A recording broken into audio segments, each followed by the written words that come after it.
Greetings and welcome to another edition of Practical Assertion. This week, I'd like to focus our attention on a subject inspired by a dialogue between two characters on the TV show Quantico, which is shown on ABC.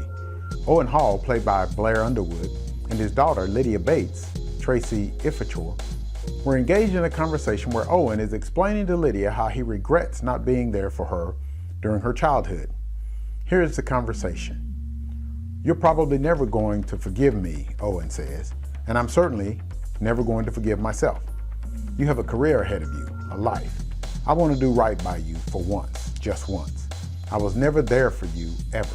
Still assume that I could make up for missing your childhood later, always later, that I could get to know you when you were an adult, never realizing I was supposed to help make you into an adult.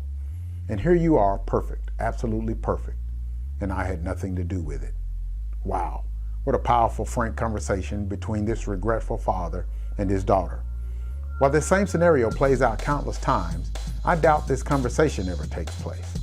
The part that struck me the most is where Owen says that he never realized that he was supposed to help make her into an adult.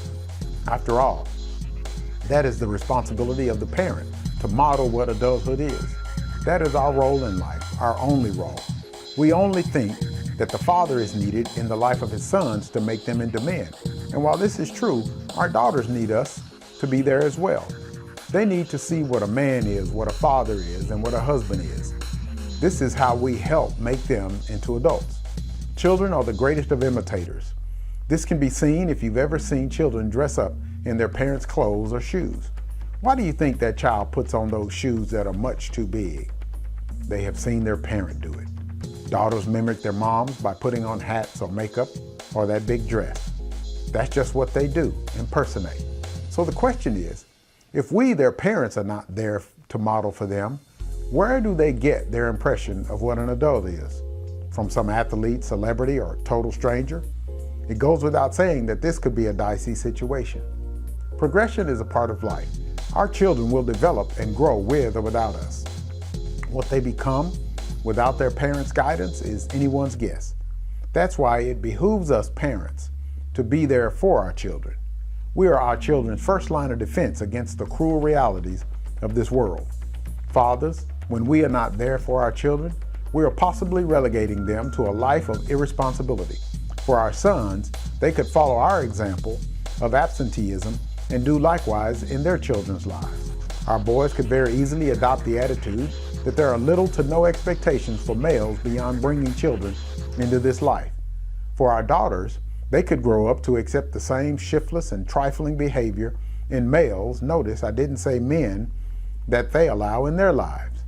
Males, by the way, are not the only poor role models in our society today. Far too many mothers are relinquishing their God-given responsibilities in pursuit of other more important stuff. What is more important than the well-being of our children? It is sad to say, but some would argue that one expects that kind of behavior from the males, but not of the females.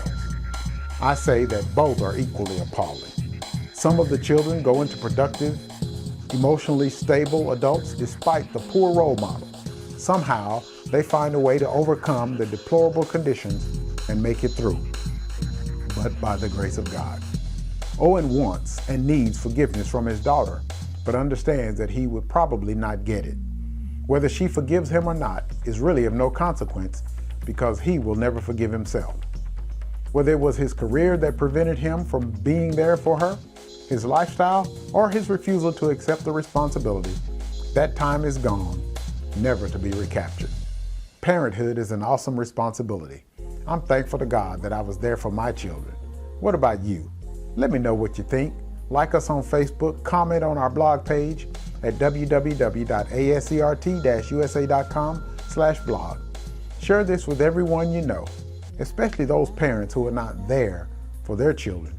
And we'll look forward to seeing you again next week for another edition of Practical Assertion. Take care.